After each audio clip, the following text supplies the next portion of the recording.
Hello everyone, this is Charlotte and this is Chatting in Cars. It's a podcast where I talk about random topics. There is a disclaimer at the start of this podcast. I am slurring seemingly because I'm tired. There is a disclaimer because I do swear a lot and I do talk about sensitive topics, so if you don't want to hear that kind of stuff. And I do tend to go on tangents, so there's no one main theme for each podcast. I do tend to drift in my old ass way, so if you don't want to hear about multiple stories about weird shit going on, I suggest you change the channel, find something more comfortable to listen to. I don't know, Kenny G or something weird like that. Yes, he was weird. No one knows, he was really weird. Anyway, damn clarinets. Anyway, the topic for today is betrayal. I've got 30 minutes to get to work and talk about betrayal. Roughly 30 minutes. Now we all want it to be some kind of cool thing, like an evil villain, Bond villain kind of thing going on, right? It's never that. Unless, of course, you are Bond, James Bond, and that is kind of cool, except for the whoring. But, you know, and using people, or killing people. I suppose killing people can be justified. But I don't know. Especially if you're a double agent or something. I don't know. But betrayal comes in so many different forms. I mean, you're talking about not just family betrayal, anything to do with anyone being human, I suppose. I suppose so. But even then you can get like animal betrayal where they're just dicks. So, I'm guessing. Hang on a sec, I'm watching this guy get confused about going across an intersection. It's not a very well designed intersection, I have to say, but they will try it on. It confuses them. You know, anything with the exception of going straight forward and speeding tends to confuse them. Betrayal. I've experienced a few levels of betrayal in my life, not just from animals. I mean, even growing up, straight from the beginning. I mean, you think about your formative years, your parents are meant to be your ultimate support system, aren't they? They're the first people you come to meet, the first people that will shape your environment, your mindset and things like that. And I just didn't have it properly. I didn't have the stable environment, so the first betrayal I ever faced was my parents' inability to raise me properly, or support me, or protect me, because, you know, I don't know if you've listened to the other podcasts, but they weren't exactly the most nurturing fuckers. That's a betrayal in itself. So there's some parental wounds there I've got, if you want to talk about sort of, you know, intergenerational healing and stuff like that. There's some definite parental wounds. From my father's side, I've got the not absent dad, but like abusive dad. He was there, but he was an asshole. So, berserker wounds to deal with. From my mum's side, as a woman, it's important for me to be able to have like a female role model that I can shape myself on. And my first point of contact was an abusive, violent, berserker kind of woman who would, you know, lose her shit at the drop of a hat if you looked at her funny or something like that. You know, so the resulting violence wasn't exactly something that I would want to incorporate into who I am, I suppose. So, but then again, that again helped shape who I am because I don't want to be that kind of person. So I saw that, I didn't like it, so I didn't perpetuate it. That's a choice we get to make as adults, and sometimes younger, because we mature at a faster rate when you tend to be, you know, confronted with these horrible experiences. You tend to mature faster. I suppose it's just dealing with the, you know, the lack of softness in the world that you need to survive, and so your survival instincts kick in at a younger age, and you're dealing with some shit that you shouldn't have to, but you do anyway, and in order to overcome it, you mature faster. Which is horrible, because I would have liked to have had a childhood. I think I had maybe birth to 5. I do remember distinctly that about 5 my domestication started. My mom ripped into us from about 5 onwards. You've had your childhood. Get the fuck on with it. So what? I still wet the bed. I don't know what I'm doing. Yeah, don't care. You wash your own sheets. God damn it. It's like, what the fuck? I can't even reach the top of the washing machine. But no, domestication, I remember, started at about 5. As soon as you were in school, that was when you start learning to adult, essentially.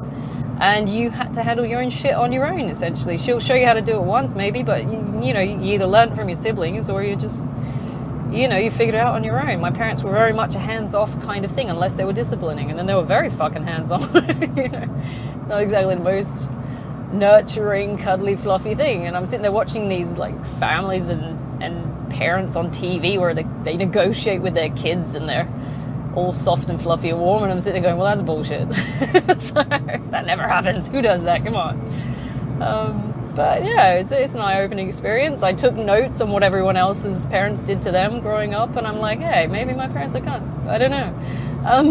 But it's great when you get out of that kind of environment, because you learn to appreciate your freedom and the ways you've survived and strategies you've made to cope with these things. And not all the strategies were great, but I'm unlearning those ones in favor of better ones now as an adult. So not always a bad thing. You look at these traumatic experiences and you're saying, oh my God, they're so horrible. And it's like, no, actually it was a learning experience. So I'm pretty grateful for that. I've had experiences that I wouldn't wish on anyone else, but at the same time, I know I've got something valuable out of it in spite of, the physical pain or the mental abuse or the scarring and shit like that. So it's not a bad thing in my eyes.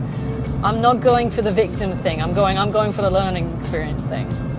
Some people just sit in the victim mentality side of things and go, oh, poor me, feel bad for me, and this is why I drink, this is why I do drugs and shit like that. I'm going, no, this strengthened me and showed me exactly what I don't fucking want to be, so I'm not going to do it. It's like, you got to get stubborn with it. You got to say, fuck this, it's shit. I'm not doing it.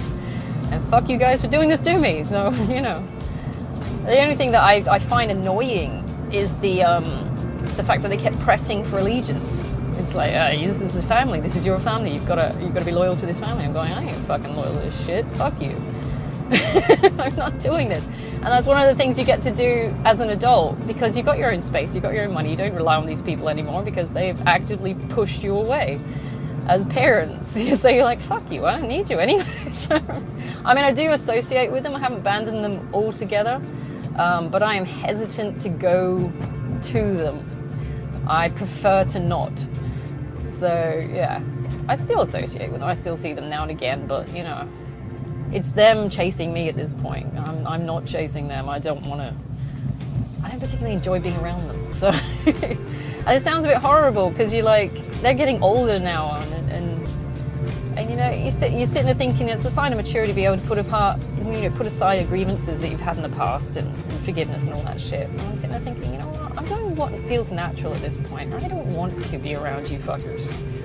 I have no real relationship with them because of what they did to us kids and there's 3 other siblings as well. They've handled it better, I think, but I tend to take betrayal a bit, deeper. I don't know. Maybe it's the autism, or maybe it's because I'm a Taurus, I don't know. But I really, once you've betrayed me, you're fucked. I don't want anything to do with you. I will cut you dead. It takes a lot to do that to me, but at the same time, I'm just like, once you're gone, you're fucking gone.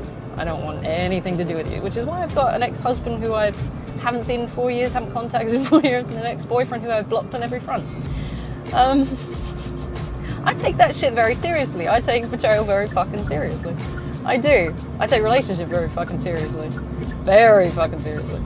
I don't do shit on a whim when it comes to other people because I'm worried about getting their feelings hurt or hurting them in some way. So I take shit very seriously. I'm not ashamed of that. I'm proud of that because it means I actually give a fuck. After my shit-ass childhood, I got married to an overt narc. There's another betrayal. This man who promised to be my husband, waited on hand and foot. I was that kind of wife. I wanted to fix the life I had. I had a shitty childhood. I had moved out at 19, so I found this guy I liked at 17, actually, straight out of high school. And we were together 10 years, so I thought I knew him when I married him. So I was trying to create this perfect marriage when I did marry him. After 10 years, we got married. We were married for 6 years.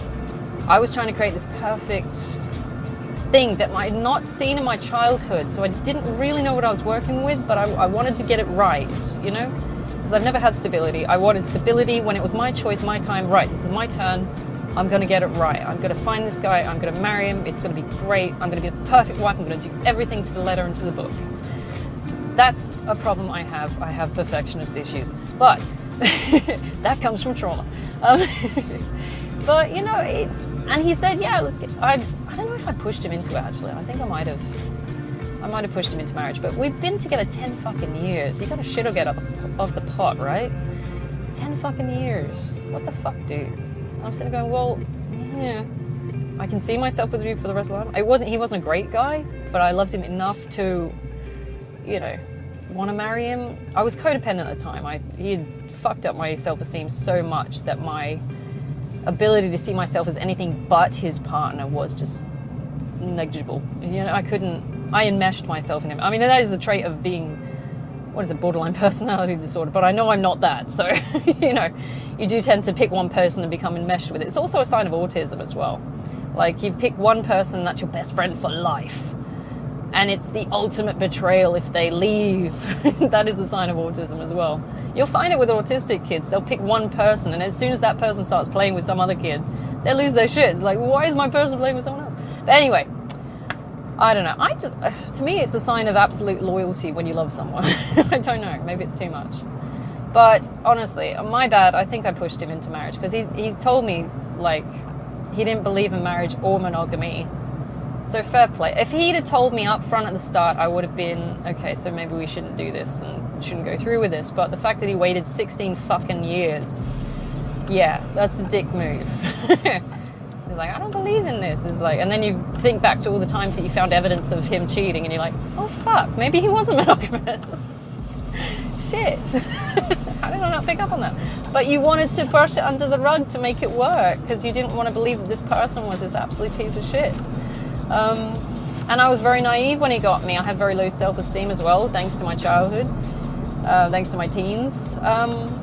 And so I was easy bait, really. I was easy to catch and easy to maintain. As long as he kept my self-esteem low, I would have done anything for him.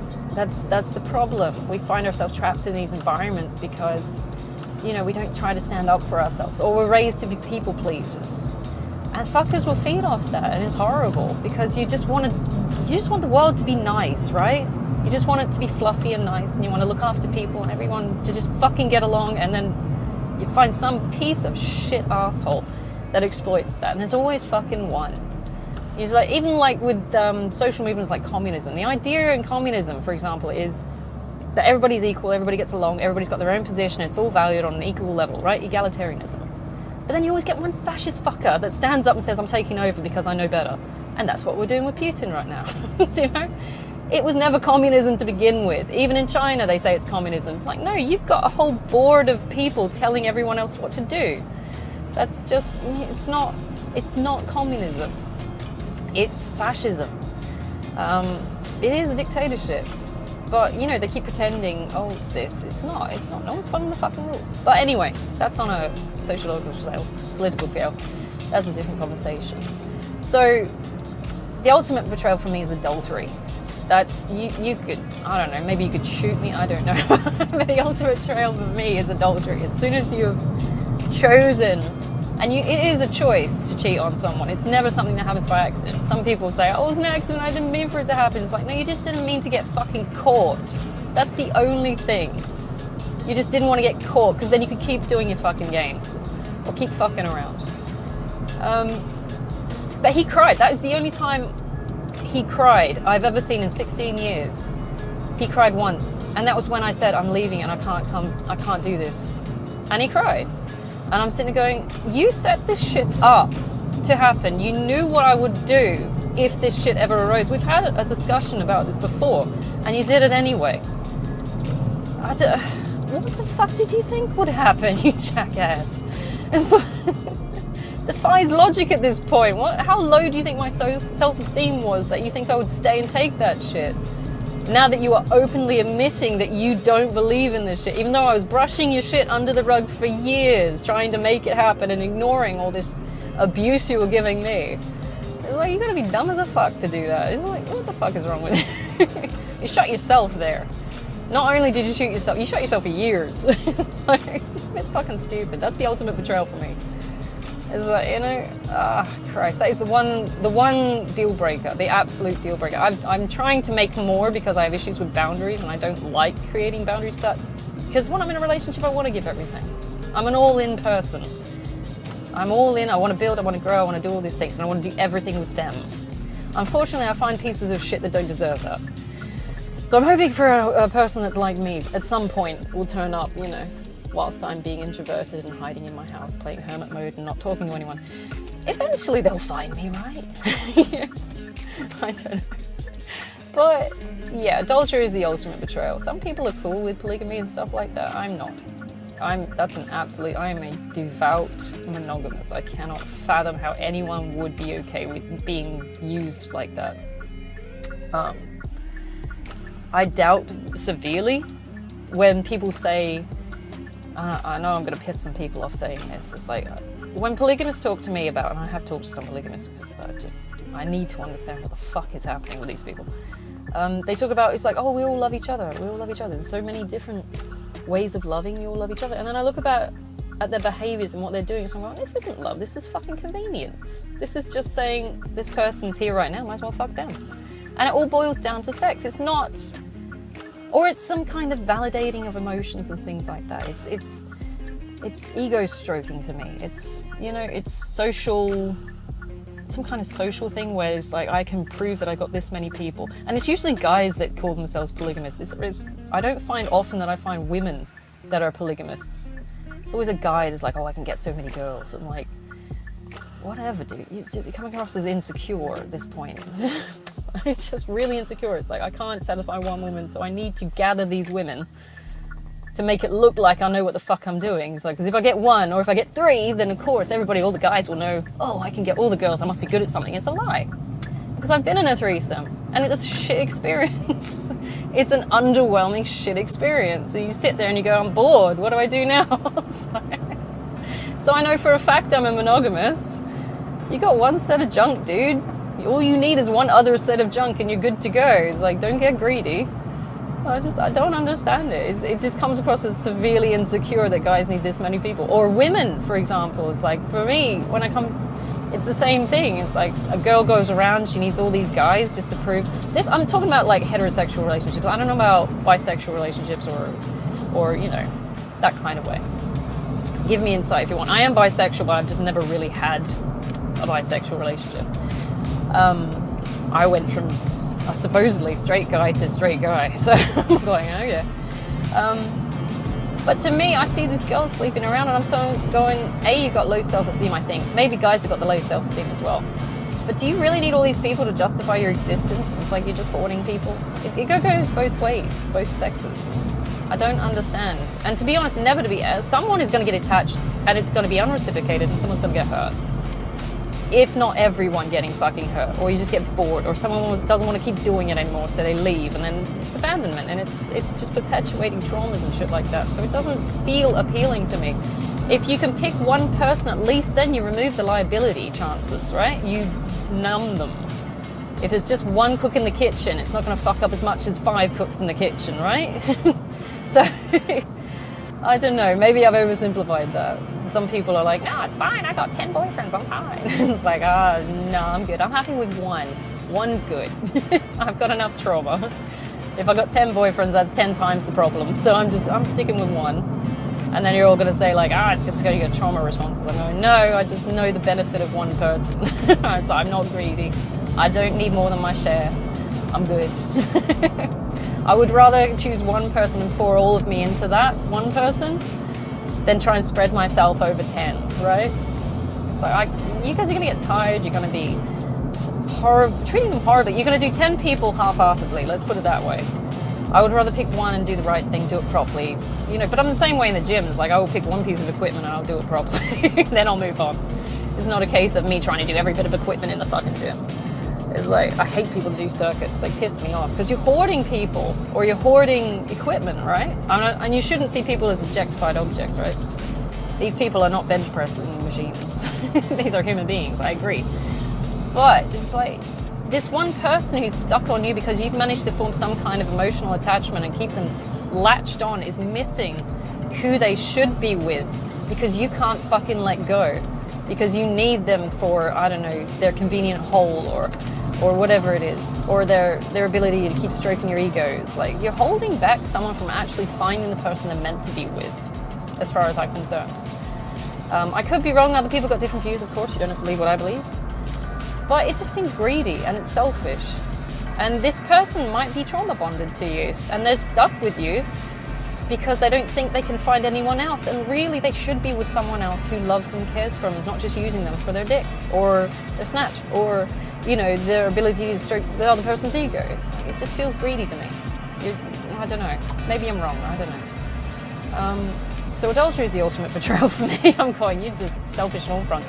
And it never happens accidentally. It's premeditated. You've already chosen your target. You know what you're going to do. You know what the effect is going to be, because everyone's got fucking common sense. You know that the person you are abusing by cheating on is not going to be able to fare well with this, unless, of course, they're not monogamous. And I've made it absolutely sure and certain that I am monogamous to my partner who cheated on me. So, and my ex-boyfriend, who I'm very fucking questionable about his fucking monogamy.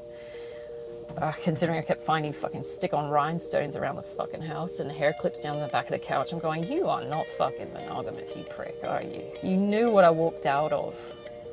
And that's another thing that I've been betrayed with. Is like, as soon as I stepped out of a shit-ass relationship with a piece of shit myself, the next guy I walk into does the same fucking thing. I'm going, are you fucking serious? And he kept lying about it. And he's like, oh, you're just catastrophizing things. You're just paranoid. I'm sitting there going, there's literally rhinestones stuck to things in my house. And there's hair clips down the back of my couch. And, you know, the sheets are covered in stains that aren't fucking mine. And you know, I'm sitting there going, there is physical evidence that shit has gone down in this house. The carpet's all askew because we had this rug and it was pushed up against stuff. I'm sitting there going, this doesn't fucking look right. And I've seen this before. But the fucker kept lying about it. He's like, nothing happened, nothing. Oh, I'm going, shit me, fuck you, guy. I mean, seriously, you gotta be high for me not to see this. What the fuck? And again, I did the stupid thing. I kept trying to give him the benefit of the doubt. I'm brushing it under the rug, brushing the rug. But we did break up about 4 or 5 times. Just because I couldn't take the shit. I'm going, you can't be fucking serious. And every time he got me back, it was through A, getting me drunk. It would start with, let's meet up for coffee, just do a check-in. I'm like, because I'm big on the pastoral care side of things. Even though people fuck me over, I need to know that they're okay. I don't know why. I do not know why. I should be angry with them. But I'm like, okay, they're only human. This is a bad experience. Maybe they've had some fucked up trauma or some shit themselves. So I'm sitting there trying to mediate this experience where this fucker has used me, abused me, and fucked me off. In favor of someone else, usually. But I'm still trying to play nice because, you know, I don't want to be the asshole, right? That's people pleasing, I guess. So every time it's like, let's catch up for coffee. Oh, let's go for lunch afterwards. Okay, but then we'll go for a pint after lunch. And it's like, I'm feeling not happening, but okay. Oh, we'll just have one. Oh, well, now we'll have another one. Are you having another one? Oh, let's go, you know, hang out at my house. I'm going, sorry, what the fuck? And he did it like 3 or 4 times. And eventually I end up on his couch getting fucked. And I'm going, why does this keep happening? It's like, I can't trust you. I can't be physically in your presence without you trying to get in my knickers. And I'm like, you fucker. What is wrong with this guy? And every time we got back together for like a month or a month and a half or something like that, maybe 6 months. And he would find another way to fuck it up. It would be two toothbrushes in the shower or something like that. I'm thinking, where did this other toothbrush come from? Oh, it's just a spare I was keeping. Why do you need 2 toothbrushes in the shower? It's like, whose is it? He's like, no, you're just being paranoid. It's not anyone's. It's like, dude, seriously, I know what you do. I've watched it. And it'd be some dumb shit like that. Oh, Christ. The hair clip for me was the thing. That was the thing. Because I can remember the exact moment where because he'd stayed over my house on the weekend for the Australia Day weekend. It's a long weekend for us over here. He'd stayed over, but he'd rushed home early for something because he said something, he had to catch up with friends or something like that. I'm like, oh, okay, I'll drive you back, because I was driving this fucker around everywhere because he's a responsible fuckboy. Doesn't have his license, doesn't have his car. You know, it's the traditional TLC scrubber song, isn't it? You ever listen to those lyrics? It's like, yeah, hollering at girls in your best friend's car, yeah, that kind of shit. He is a scrubber. Still is a fucking scrubber as far as I'm concerned. But I'd rushed him back thinking, oh, he wants to go hang out with his friend. And he's always with his friends, so I don't give a shit. It's like, I'm okay with your friends. I was okay with his friends. Unfortunately, they started using the bro code against me and started, you know, covering their friend's ass when they're cheating on me. So I'm like, what the fuck, guy? It's not cool. So fuck that. But I rushed him back, and this was the same weekend. That night, he had gone out, and this was the weekend that he had taken someone home. I don't know who. Someone who was wearing Australia Day hair clips. And he'd taken them home, and something had happened where somehow one of these hair clips had got stuffed down the back of the couch. And it wasn't until I moved in with him that I found this fucking hair clip. And I moved in with him September. Australia Day in Australia is January something, I think. March, maybe. I don't know. I don't keep track. But I'd found it, and it wasn't until I had moved in with him that I would even have known that this would have happened. He brought someone home.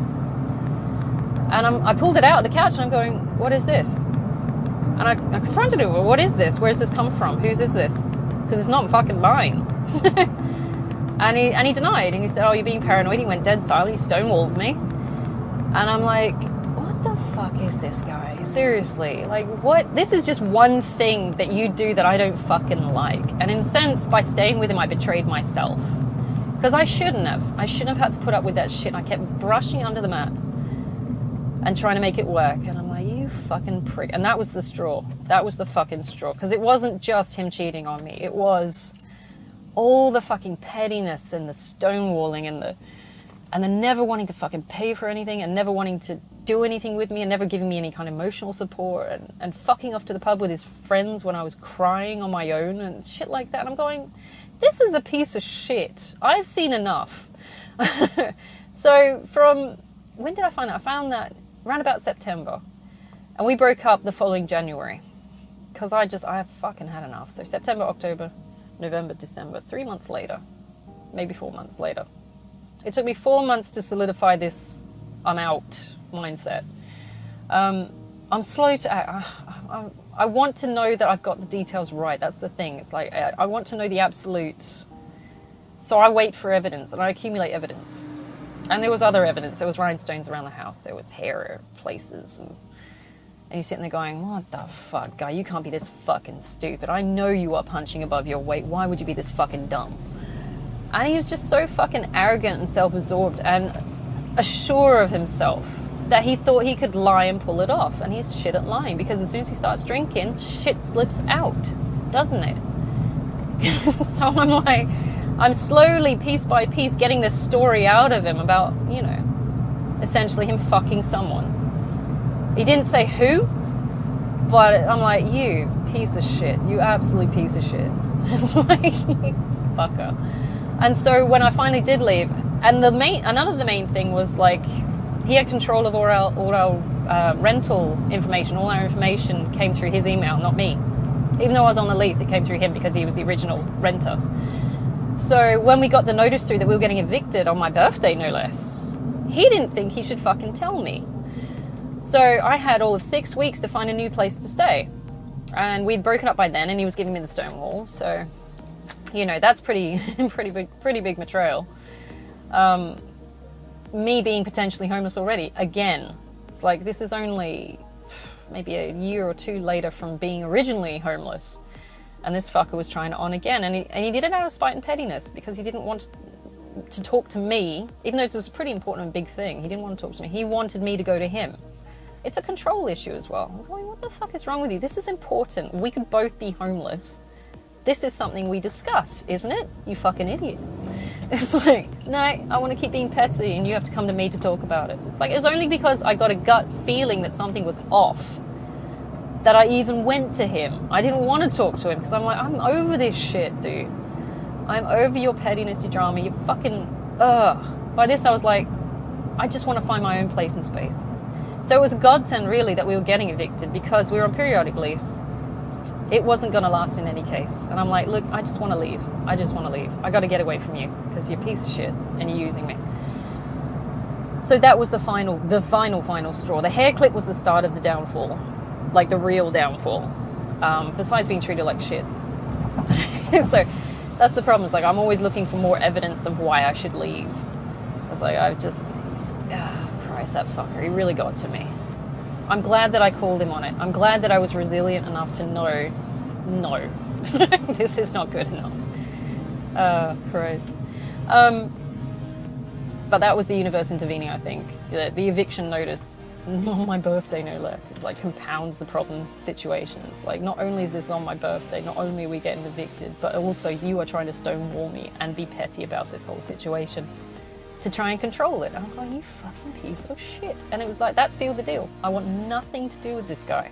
Nothing at all. So as soon as I got myself a place, and I got myself a better place than him, because he had to move in with one of his fucking friends.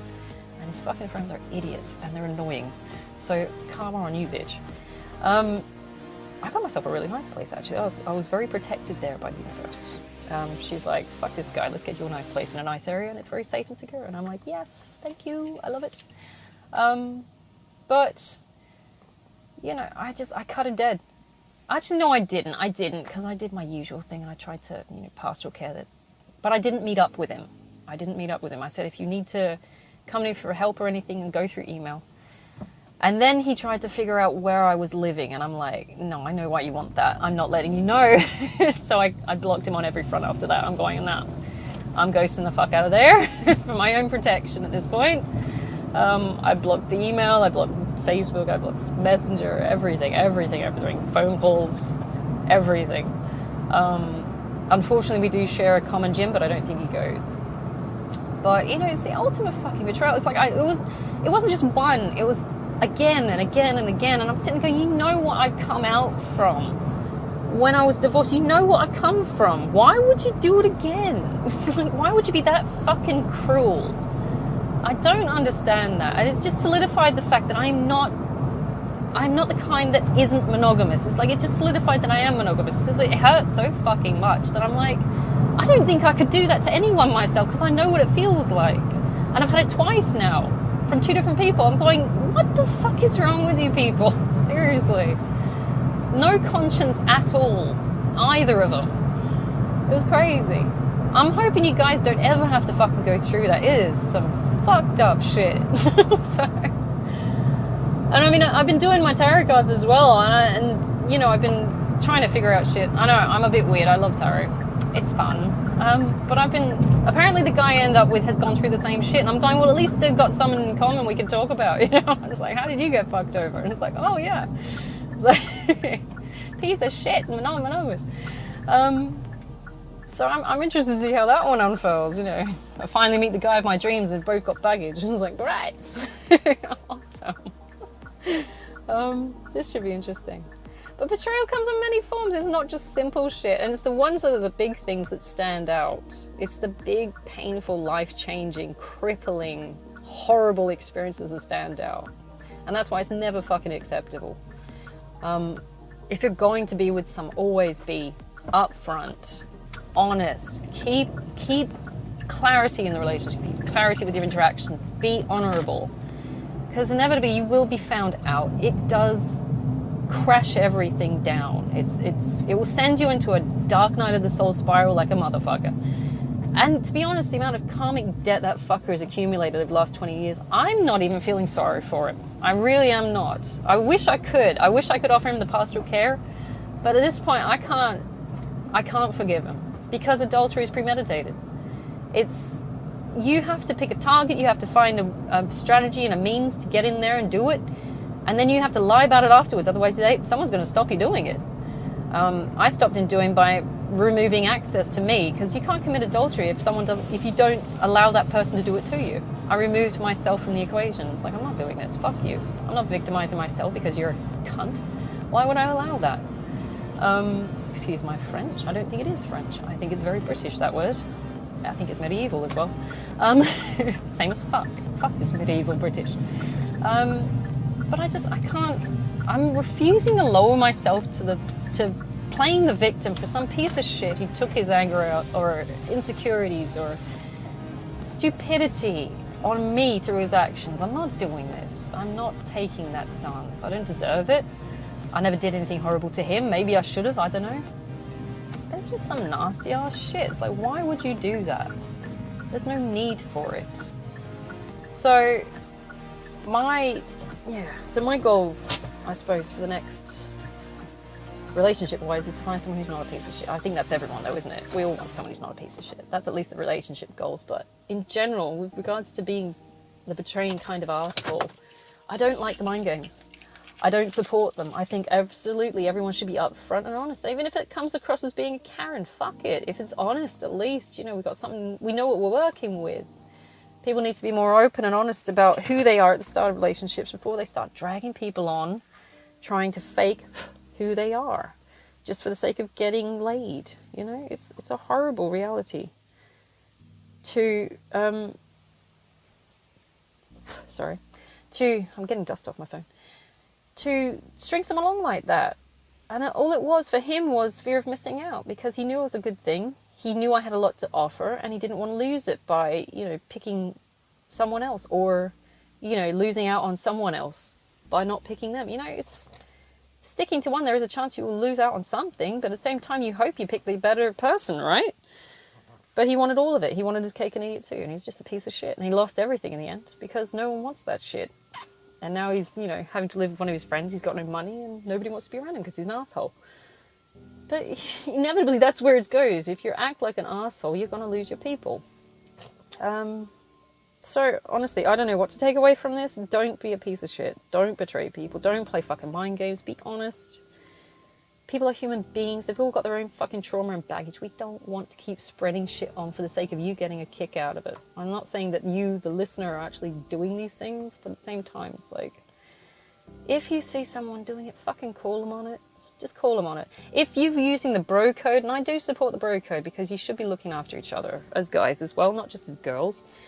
But, you know, don't use it against someone else. Don't cover one of your homies' asses just because they want to cheat on their girl. That's not cool. That's not bro code. That's not honorable. That's a piece of shit. Supporting another piece of shit. It's like, that's not cool.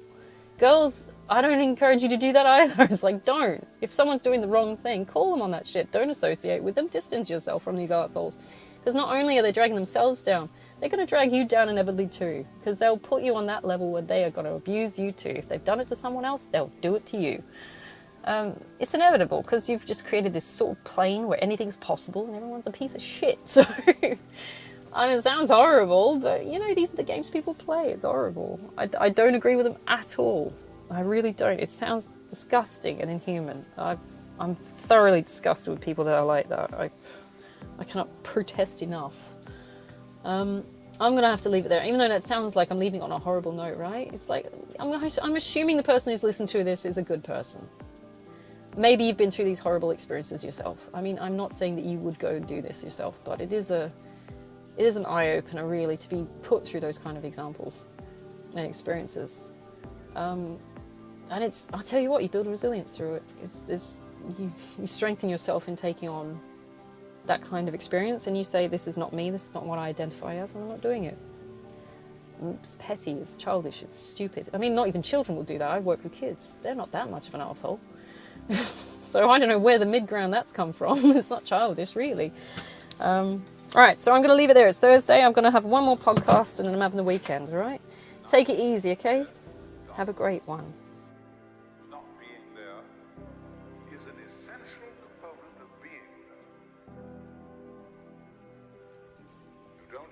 Without the other.